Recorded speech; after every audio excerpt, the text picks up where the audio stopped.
bio dela. Então, Tânia Menezes, ela é enfermeira, doutora em enfermagem, docente da Escola de Enfermagem da Universidade Federal da Bahia, coordenadora do projeto Manuel Filomeno de Miranda, da evangelização infantil, do Departamento de Infância e Juventude do Centro Espírita Caminho da Redenção, obra social da Mansão do Caminho. Dirigente de reunião mediúnica, atendente fraterna e expositora espírita. Então é com muita alegria que, sem mais delongas, eu gostaria de convidar você, Tânia, para trazer a sua palestra Coragem e Luta. Bem-vinda.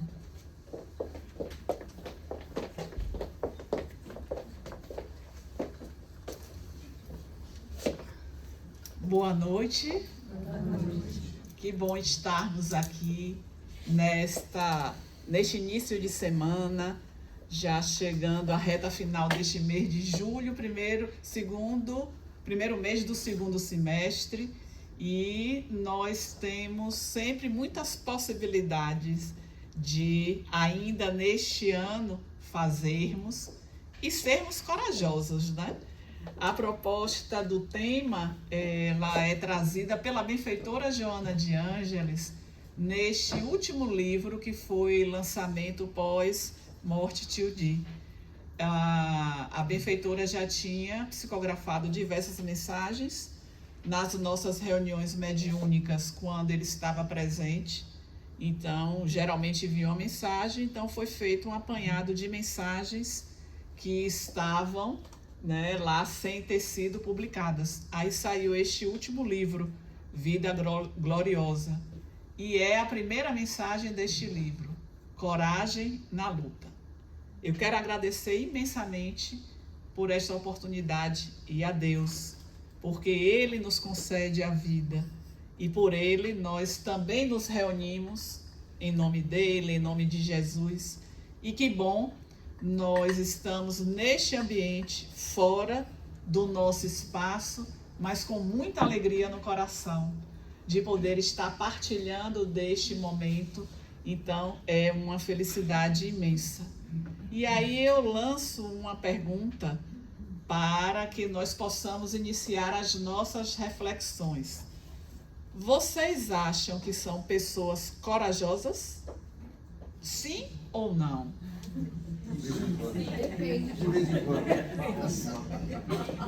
Sim, depende, de vez em quando, né? Eu quero que vocês pensem numa afirmação da benfeitora Joana de Ângeles, que não é neste capítulo que ela traz, mas um livro de bolso que é intitulado Momentos de Coragem. A benfeitora tem diversos livros psicografados através do nosso Tio Di, momentos de felicidade, momentos de consciência, momentos de harmonia, de alegria, momentos de coragem. E ela vai trazer lá, na abertura deste livro, que a coragem é o valor moral canalizado para as ações edificantes. Valor moral que nós empenhamos em ações edificantes. Vocês são pessoas corajosas? Ai, não são. Porque eu vi assim um sim bem lá de longe. Sim ou não? Sim. Quando nós falamos de valor moral, nós estamos trazendo as leis de Deus. E aí este empenho que nós precisamos ter diante de tantos desafios que a vida apresenta a todos nós. E aí vamos para o propósito da reencarnação. Todos nós temos propósitos para estarmos aqui. Na presente experiência, nascemos em uma família, depois construímos uma família, depois fazemos parte de um contexto de trabalho, de um contexto social. E a coragem, muitas vezes, ela vai requerer de nós uma ação, mas uma ação que nos movimenta para que façamos sempre o bem. E aí a gente pensa, mas quando eu vejo alguém me seguindo, eu não tenho esta coragem, eu fico paralisada, ou a adrenalina vem no descarrego em nosso organismo e eu tenho um impulso para a fuga. Então, todos nós vivemos momentos que o impulso para poder sair daquele lugar e movimentar-se, muitas vezes nós não encontramos esta força em nós.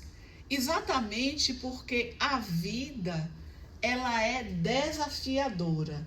Então, se hoje eu estou transitando com um processo aflitivo, às vezes falta a coragem para eu ir à luta. Aí surge o desânimo, aí surge o abatimento, aí surge a tristeza. Mas eu encontro, naquele contexto onde eu estou situada, a coragem para poder sair daquela condição. Então, mesmo que eu esteja transitando com dificuldades em algum tipo de relacionamento na família, esta dificuldade, ela não pode ser maior do que aquela mão que se estende na família para me impulsionar. E aí vamos pensar de nós, quantas vezes somos esta mão que vai se estender para poder fortalecer o outro, para que o outro tenha a coragem na sua luta.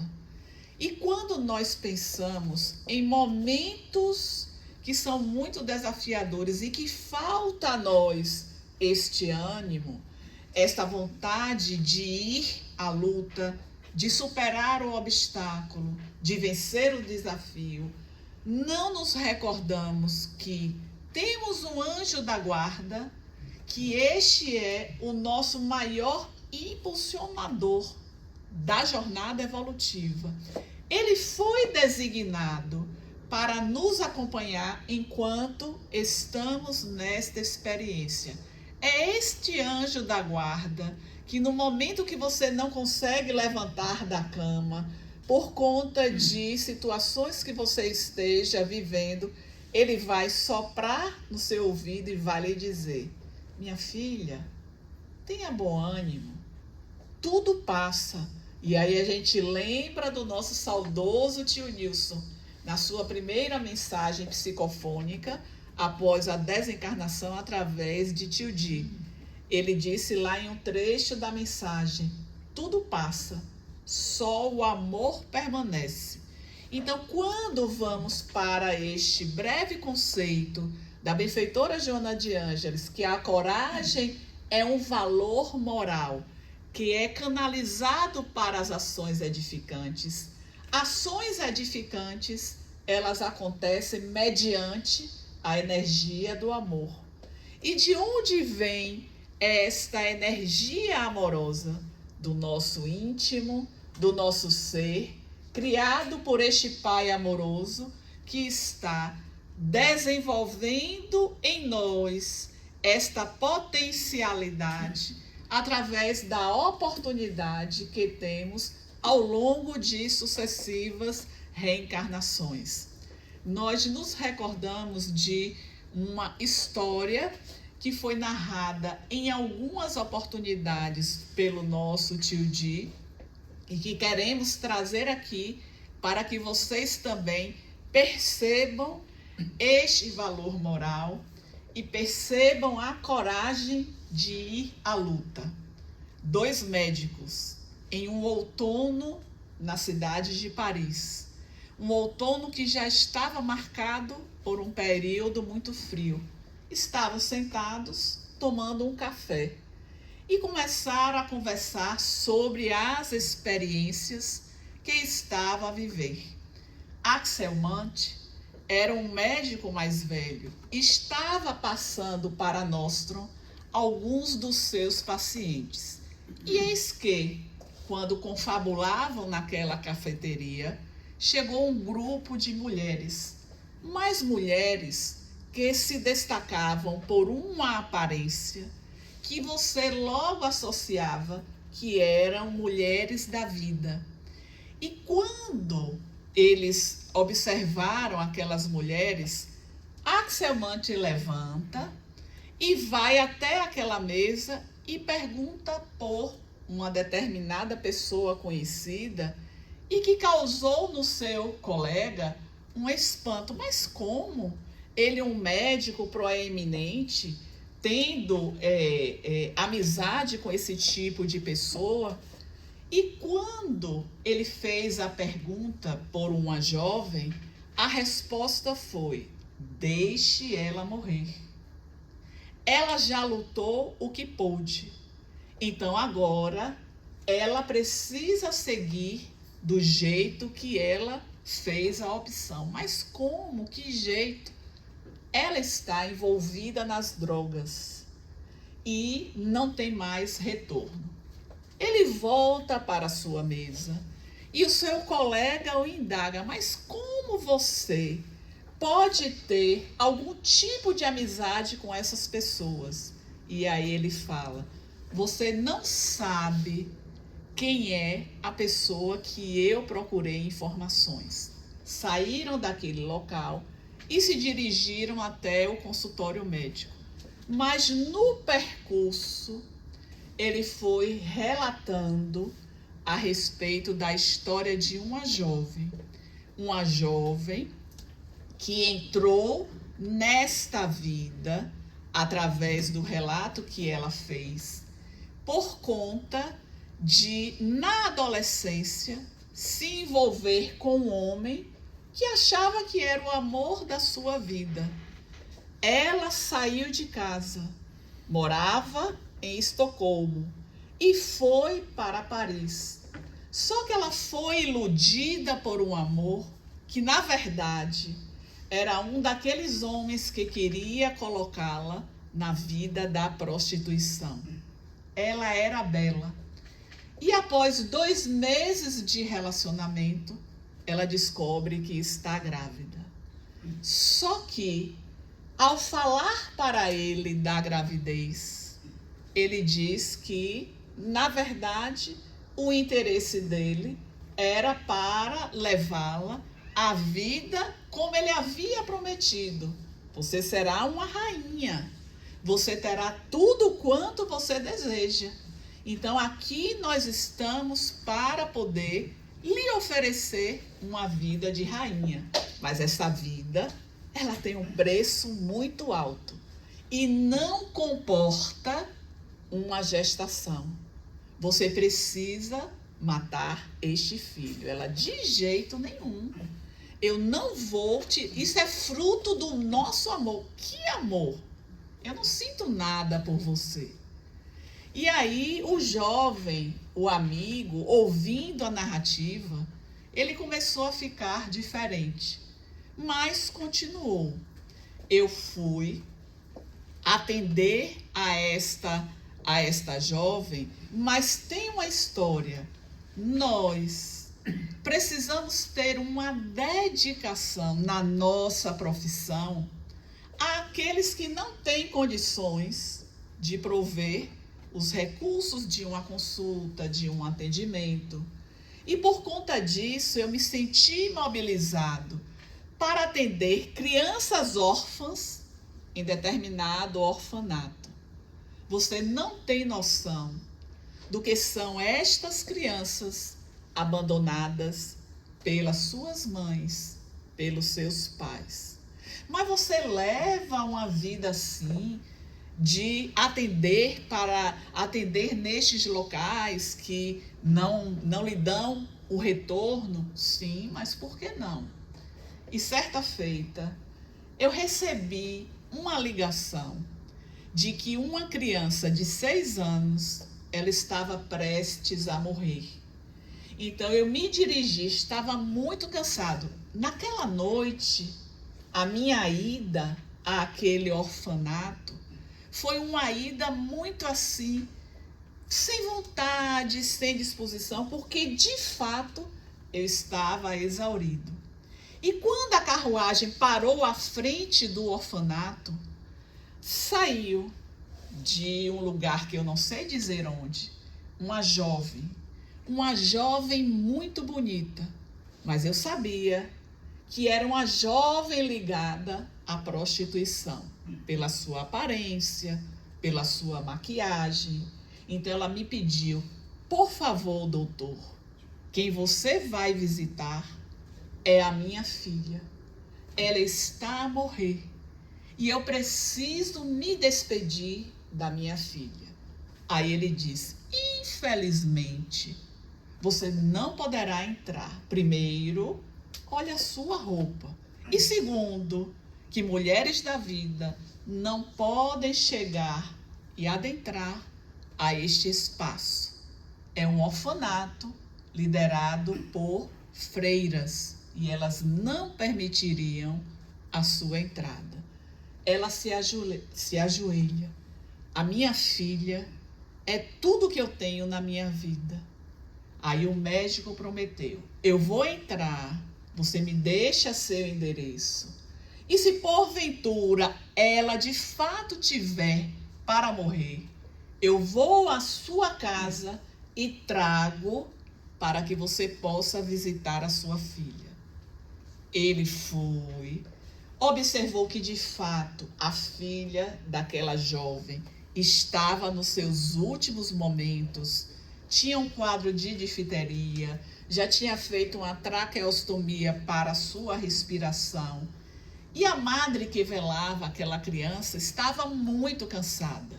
E aí ele pensou: esta criança não vai chegar até o amanhecer. Eu vou cumprir o que eu disse à mãe. Mas para isso, eu preciso afastar a madre que vela por ela. Assim ele fez. Chegou para a madre e disse: madre, a senhora está muito cansada. Eu sugiro que você vá descansar e eu vou cuidar desta criança até o amanhecer. Ele estava arriscando a sua profissão. Axel Manto estava sendo um homem muito corajoso, porque como ele iria sair, deixar a criança sozinha e trazer para aquele espaço uma mulher da vida. Mas ele havia prometido e assim ele o fez. Saiu do orfanato e foi no endereço que havia sido designado por aquela jovem. E quando ele vai adentrando as ruas, ele que já fazia diversos tipos de atendimento no hospital público onde trabalhava, a este tipo de mulher, sabia que onde ela tinha dado o endereço já era o fundo do poço da prostituição. Quando ele chegou à casa, ele foi ao andar designado. Ela estava colocando a maquiagem para iniciar o seu trabalho, quando ele disse: está na hora, sua filha não chegará ao amanhecer. Troque a sua roupa. Ele já trazia uma roupa que sairia daquela aparência que ela trazia. Na frente dele, sem qualquer pudor, trocou de roupa e saiu. Quando chegou à saída da casa, a dona foi logo dizendo: para dormir fora é 40 euros. Ele pagou e saiu. E as amigas dizendo: olha, hoje ela arranjou um bom partido. Todo mundo pode imaginar o que é a movimentação num lugar como esses. E aí ela adentrou na carruagem e começou a narrar a sua história. Eu tinha apenas 16 anos, mas fui iludida pelo amor. A minha maior dor foi ter largado a minha mãe e o meu irmão. Infelizmente, foi uma opção que eu fiz e descobri tarde demais. De fato, aquele que eu achava que era o meu amor, com o passar do tempo, com as histórias, com as narrativas, eu passei a compreender de que ele nada, em momento nenhum, tinha me amado. Mas quando eu disse que não ia fazer o aborto, ele disse: agora é com você. Pague as contas deste hotel de luxo onde nós estamos. E aí eu pensei, eu estava na França, eu saí de Estocolmo, não falava bem a língua, como eu ia me virar? Mas logo depois adentrou um outro homem que disse que tinha ficado encantado com a minha beleza. Eu estava tão chocada com aquilo que tinha acontecido comigo que realmente acreditei. E aí fui me envolvendo com ele. Mas aquilo fazia parte de um plano. Era saindo um, entrando outro. E aí eu vi que isto não era a vida que eu queria. E tomada de coragem, eu saí depois que pagaram a conta do hotel e fui pedindo emprego aqui, emprego ali. E o que eu ouvia sempre: você é muito bela. Não vá pegar as suas mãos para o trabalho. Seu corpo já é a sua fonte de trabalho. E nisso, os dias foram passando, a barriga foi aumentando. Depois, de fato, eu entrei em uma casa de prostituição, mas com o avançar da gestação, a mulher grávida já não podia, porque não tinha o interesse dos homens. O que fazer? Nasceu a minha filha, Marie.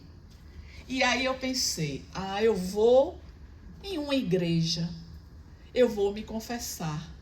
E eu vou pedir na igreja uma ajuda. Eu trabalho e podem encontrar alguém que tome conta da minha filha. E o que disse o padre? Mas é muito difícil encontrar quem fique com a sua filha. Mas a gente tem uma solução. O orfanato, ele recebe 2 tipos de criança.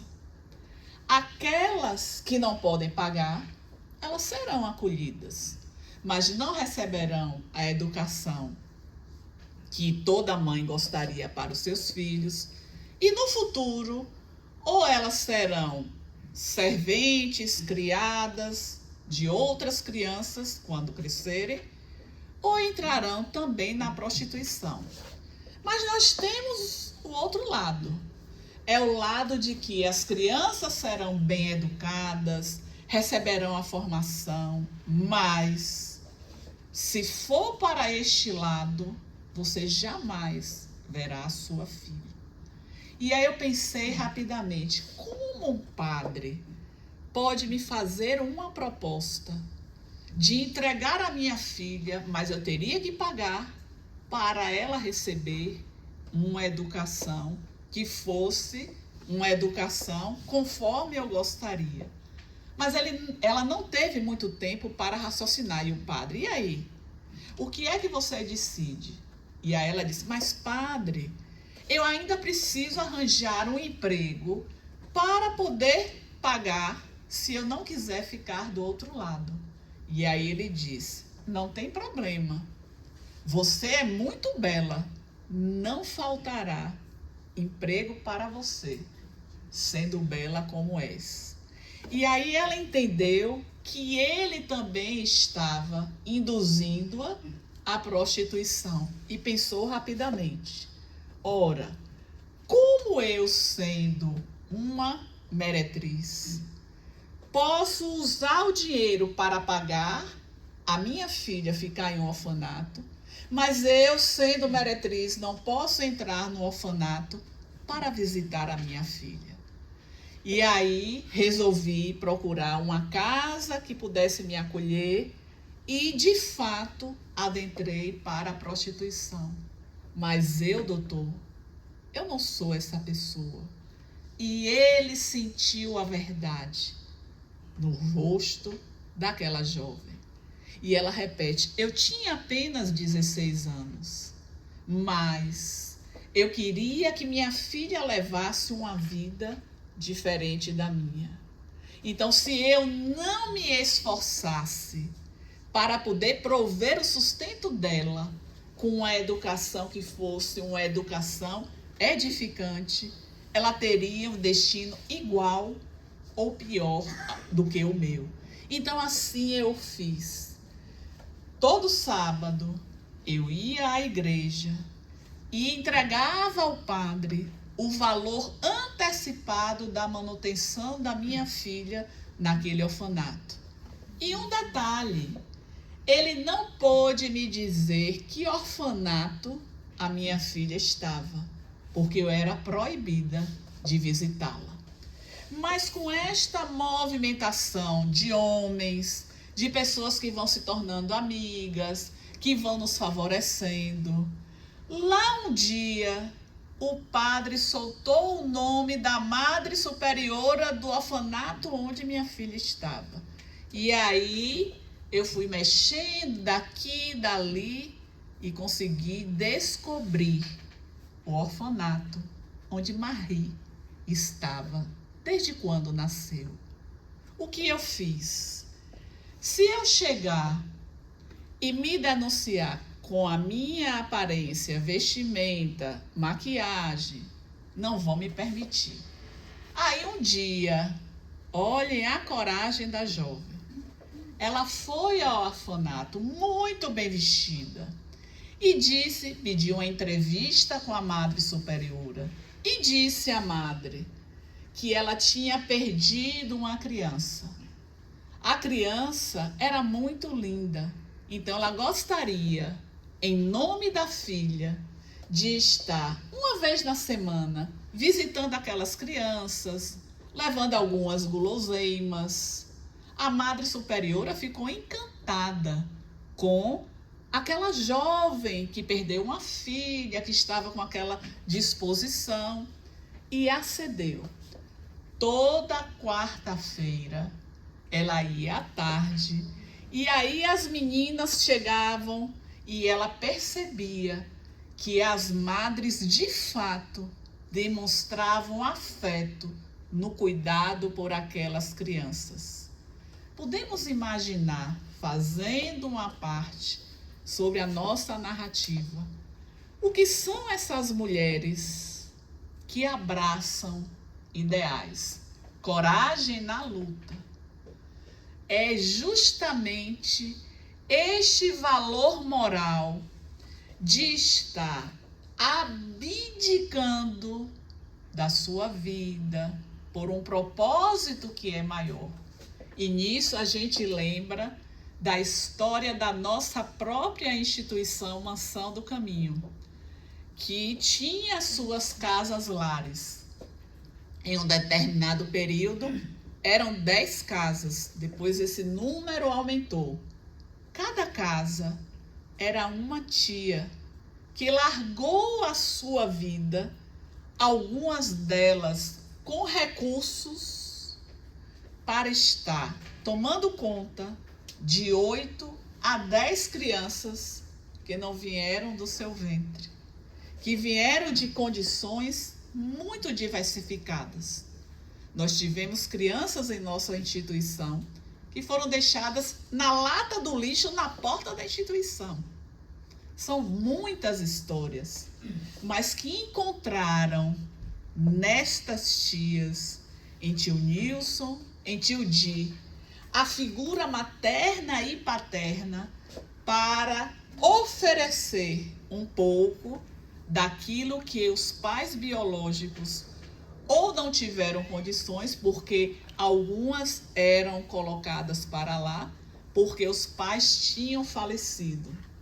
Mas lembrando a história de prostituição, tio Di tinha um irmão que era delegado em uma cidade do interior da Bahia, próxima a Salvador, a segunda maior cidade do estado, Feira de Santana, que certa feita, conversando com o tio Di, disse que algumas mulheres que viviam na prostituição, às vezes eles chegavam nesses lugares e tinham filhos pequenos embaixo da cama enquanto elas faziam sexo. E aí tio Di pensou em auxiliar algumas dessas mulheres. E em nossa instituição, 10 crianças, filhos destas mulheres, foram também criados lá.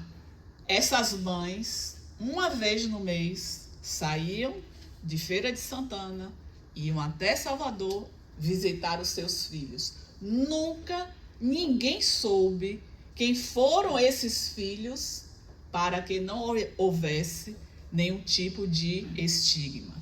Mas nós sabemos da história porque ele próprio já fez também essa narrativa em público.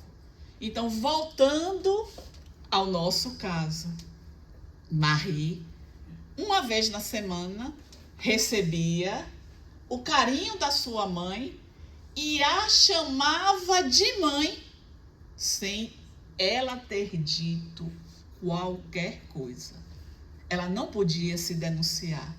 Mas todo sábado, quando ela ia fazer o pagamento, o padre dava notícias. Foi exatamente quando o padre anunciou que ela estava doente e que tinha poucos dias de vida. Nisso, eles chegam até o orfanato. Ela adentra junto com o Dr. Axel para ver a sua filha. Ela já estava quase que partindo e em um dado momento abre os olhos e diz: "Mamère, mamãe." Fecha os olhos. Nisso, ela havia carregado e o doutor disse: "Dê um beijo na sua filha." E ela disse: "Não posso beijá-la. Eu sou uma mulher impura. A minha filha é pura demais." E aí saiu correndo. Saiu correndo e ele não teve notícias. Realmente, a criança não chegou ao amanhecer. Foi feito o sepultamento. 2 dias depois, o doutor estava na emergência quando recebe uma jovem para atendimento. Ela tinha buscado ultimar a sua existência. Abriu o gás e inalou o gás. Ele fez de tudo e depois de dias ela volta à consciência e se depara com ele. "Mas por que você salvou a minha vida? A minha vida perdeu sentido. Veja, enquanto Marie viveu, eu tinha coragem para lutar. Todos os dias, no meu trabalho, eu só pensava na semana que eu tinha que chegar com dinheiro para que ela tivesse uma vida digna. Mas agora eu não tenho mais razão para viver. A minha coragem, ela se desvaneceu." E ele disse: "Flopete, você é muito linda. Não leve a história deste homem que marcou a sua vida para o resto da sua existência. Você encontrará alguém que vai lhe valorizar, que vai reconhecer tudo quanto você tem de bom no seu íntimo. Mas valorize a sua existência. Você merece ser feliz." Então, ela disse: "Não quero, não tenho mais disposição." Saiu de alta, ele não teve mais notícias. Uma semana depois, ele no pronto-socorro, eis que recebe uma jovem que se jogou no rio e era Flopete. Mais uma vez, ele tenta todas as manobras e ela consegue mais uma vez sobreviver. E mais uma vez ele o fortalece. Ele estende as suas mãos e ele pensa: esta seria uma mulher que eu amaria. Mas infelizmente ela não quer ser amada. e não teve mais notícias. Seguiram os dias e ele trouxe para Nostrum todas estas informações. Este caso foi narrado por tio, foi apresentado por tio Di em uma ida a ele a Uberaba. Chico Xavier pediu que ele contasse algo e ele fez esta narrativa. Quando terminou, ele perguntou a Chico: Chico, o que foi que você achou do caso de Flopete? E aí Chico disse: no final da sua narrativa, Emmanuel estava aqui. E eu perguntei a Emmanuel como foi a sequência deste fato. Então ele me levou para junto de Flopete e vi quando Nostrum chegou até o quarto dela. Era o irmão que ela havia abandonado. E quando Axel trouxe toda a narrativa, ele associou porque ela falou exatamente o motivo de sair de casa, que deixou a mãe e o irmão, que ela tinha 16 anos. Então, Chico viu os momentos finais de Flopete no braço do irmão e faz esta narrativa. Então, trazendo dois aspectos da história a respeito da coragem. Quantos de nós estamos vivenciando momentos difíceis e nos falta esta mão para acolher, a palavra para trazer o conforto, a presença? Porque às vezes a gente fala, mas nós falamos de um lugar que não nos aproximamos daquele ou daquela pessoa que está precisando de nós. Mas é preciso também pensar que estar estendendo a mão é algo que nos vincula à existência com aquela pessoa. Algo nos movimenta para que tenhamos a disposição íntima de levar ao outro o fortalecimento que se faz necessário para que ele saia daquela condição. Mas vejamos que o médico, ele foi muito corajoso em vários momentos. Primeiro, quando ele ouviu do colega: mas você se envolve com mulheres deste nível, deste tipo de vida? E aí ele vai trazendo uma narrativa da experiência que ele conviveu com alguém que trazia uma marca e um modo de ser diferenciado. Então, este é um ponto de coragem do médico. Mas observem também o que foi a coragem dele de largar uma criança que estava prestes a morrer e ir para um antro, digamos, usemos essa expressão, de pessoas que são marginalizadas e segregadas, de enfrentar e trazer, pondo em risco a sua profissão. Muita coragem. Mas da jovem, a coragem desde quando ela saiu de casa. Imaginemos o que é sair de casa, largar tudo, seu conforto, para estar a viver a vida com alguém que ela não conhecia, que foi para um outro país que ela não sabia o idioma.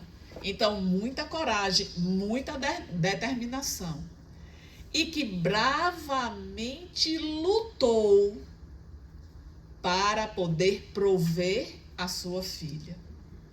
Mas vejam a coragem quando aquele homem disse: mate, não podemos continuar com você e ela, a criança. Então, uma adolescente, não vamos falar jovem, uma adolescente de 16 anos fora dos seus afetos, em um lugar desconhecido, sem falar a língua e tendo uma opção.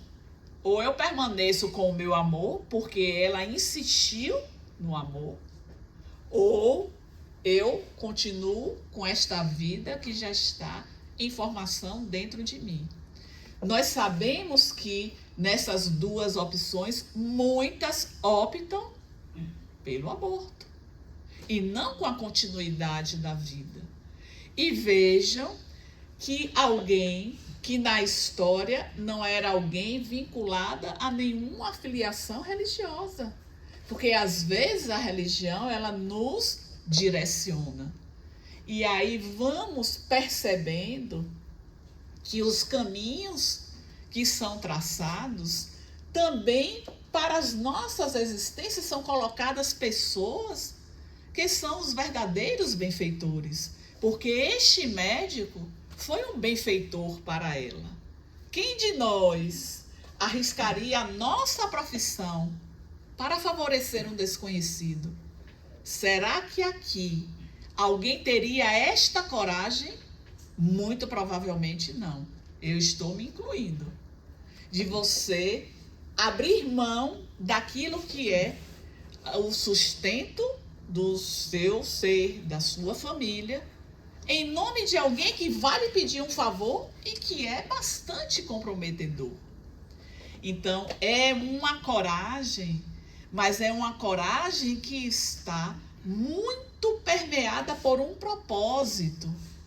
E se nós não entendermos que Deus está no comando e na condução das nossas existências, nós vamos nos deixar mergulhar por aquilo que é somente os interesses da matéria, aquilo que é a felicidade transitória, e vamos também nos deixando envolver pelos preconceitos, e aí vamos, e sem ter o foco naquilo que é o essencial para as nossas existências. Então, quando a benfeitora Joana de Ângeles fala a respeito da coragem na luta, é o que nós precisamos também trazer para as nossas existências, o quanto estamos sendo corajosos diante dos variados desafios, obstáculos, intempéries, tempestades que nos chegam e que significam um momento de provas, de exames da existência. A vida a todo momento está nos colocando estes exames para que tenhamos a aprovação. E não nos esqueçamos que todos estes exames nós fomos preparados à semelhança do que passamos quando estamos na escola, quando estamos na universidade e passamos por diferentes etapas para a aprovação. Tudo isso nós fomos preparados no mundo espiritual antes da reencarnação. Porque quando voltamos à questão 132 de O Livro dos Espíritos, que Allan Kardec pergunta qual o objetivo da encarnação dos espíritos, lá a resposta está que o nosso objetivo é chegar à perfeição. Mas para que nós cheguemos ao ponto máximo, que é a perfeição, nós estaremos transitando por provas, por expiações, que são as vicissitudes, que são as experiências indispensáveis para o nosso processo de libertação. Certamente que Flopete, no seu amor, naquele despertar, não foi um arroubo de adolescente. Ela falava de vivência do amor. E em um determinado momento, ele disse: você está sendo educada para que não sinta este afeto, este prazer. Este é o meu papel. E ela ainda insistia na vivência de um amor que estava no imaginário dela. Então, nós também, em nossa existência, perpassamos por muitos sonhos, por projetos que às vezes eles estão desconectados daquilo que é o nosso propósito, o nosso objetivo. E aí, às vezes, a gente fica batendo para poder alcançar, mas nós não vamos alcançar porque não foi projetado para nós aquele alcance daquela meta, daquele objetivo. Então, é preciso que nós pensemos no que nós estamos empenhando os nossos esforços no nosso dia a dia. Esses esforços, eles atravessam obstáculos. É preciso ter a coragem, diante de uma pedra que é colocada sobre o caminho, de afastar. Ah, mas a pedra é muito pesada. Vamos buscar reforços para poder. Se eu sozinha eu não consigo, eu tenho que buscar onde eu posso conseguir. Então, às vezes, nós estamos transitando por experiências que são difíceis e não buscamos os reforços para poder acalentar o nosso coração, para poder ter o equilíbrio e tomar decisões. E é justamente no espaço como este, de uma casa espírita, que nós temos a oportunidade de estudar. O estudo, ele vai promover o ser na medida que, conhecendo mais, a nossa mente, ela vai despertando para a realidade do ser espiritual que somos todos nós. Então, é claro que nós transitamos com sonhos, com desejos, com projetos, mas já saímos da fase da adolescência, que hoje eu quero, mas amanhã eu já não quero mais isso. Aí depois de amanhã eu já projeto algo e daqui a 2 meses eu não quero mais isso. Não, nós já estamos na maturidade espiritual. Já sabemos o que nós queremos daqui, desta existência. Agora, estamos com a coragem para poder enfrentar aqueles momentos que às vezes nos levam para baixo. Cada um vai perguntar a si. Mas é importante que nós busquemos, quando não sentirmos que vamos conseguir, os reforços para não cairmos, para não fazermos que nem flopete. Acabou o meu propósito e aí eu vou por termo a minha existência. Foi muito o investimento do alto para que nós pudéssemos estar na presente existência. Então, nós precisamos devolver ao Pai todo este investimento. E a melhor devolutiva que nós fazemos é quando, de fato, nós valorizamos o tempo existencial. Às vezes nos falta coragem, mas depois a gente retoma. São as vicissitudes, são as expiações, são os exames da vida. Vejam, quando a gente está na escola, quantos exames a gente faz? A depender do ano, quantas matérias a gente tem? Quanto esforço nós precisamos fazer para poder alcançar a nota que é a nota mínima? Se a gente leva isso para a nossa existência, a existência é como se fosse os exames da vida em uma escola que é a vida que nos foi otorgada por Deus, que nós pleiteamos estarmos aqui para uma nova experiência e nem sempre estamos a valorizar este tempo que nos é concedido. Se tivermos qualquer dúvida, perguntemos a Jesus: Jesus, qual seria a sua escolha? Ou, se eu sentir que eu estou sem coragem, peçamos a Jesus coragem para poder prosseguir. Na mensagem que foi lida da benfeitora Joana de Ângeles, do livro Vida Feliz, ela fala lá no finalzinho, o trabalho é vida. Nós estamos trabalhando, mas nós vamos falar do trabalho que traz a vida para a realidade do espírito que somos todos nós. Este trabalho jamais nos deixará sem coragem para poder vencer as adversidades, vencer os desafios.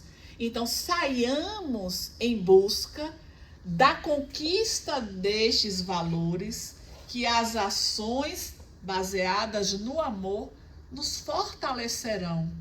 Quantas vezes a gente ouve de alguém que está passando por alguma dificuldade, você tem o seu problema, mas você está ouvindo de uma amiga, ai, mas hoje o dia e tal.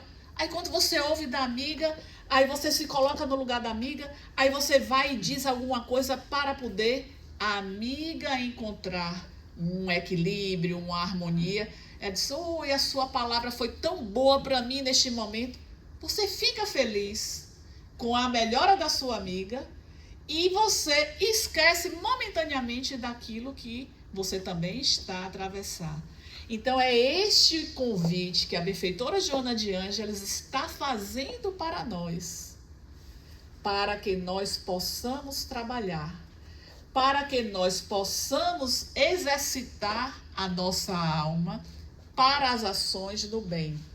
E aí, lembrando mais uma vez da nossa instituição, do nosso querido tio Divaldo, do nosso querido tio Nilson, os fundadores de nossa casa, 1947, fundado o Centro Espírita Caminho da Redenção.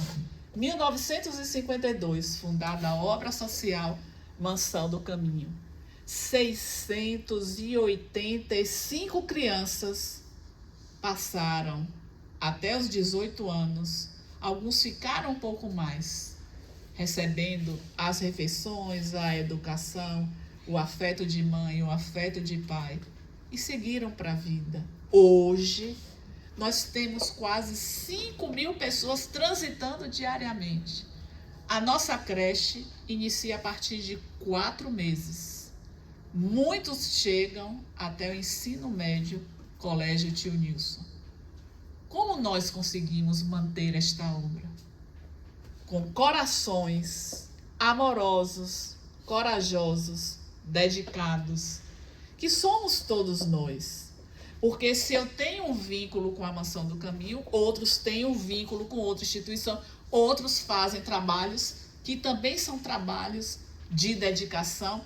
É este valor moral que nós vamos construindo. E certamente quando nós temos este olhar para o outro, as nossas dores, elas se tornam amenas. Então, amigos e amigas, tenhamos coragem para que possamos sair fortalecidos dessa existência. As lutas, elas não desaparecerão, porque ainda estamos a nos equivocar. E todo equívoco, ele vai gerar um débito perante as leis do nosso Pai. Toda dívida contraída, ela precisa ser saldada. E qual é o nosso mecanismo de saldar os nossos débitos? Dores, dificuldades, desafios. Então, queremos melhorar isso? Tenhamos coragem, tenhamos resignação, tenhamos a certeza desta permanente conexão. Nos vinculemos ao trabalho do bem, a este trabalho que é vida, e é vida em abundância, conforme assinalava Jesus. E aí lembramos de uma mensagem do Dr. Bezerra de Menezes, que ele vai dizer no final da mensagem, através da psicografia do nosso tio Di, que é preciso ter coragem, porque os benfeitores, eles estão junto a nós, para que não nos falte a coragem na luta, para que prossigamos confiantes na certeza da vitória plena. Então, agradecemos mais uma vez esta oportunidade de estar aqui com vocês e que saiamos pensando quais são as batalhas da vida que eu preciso me revestir de coragem para poder vencer, com Jesus no leme e em nossos corações. Gratidão, paz e bem.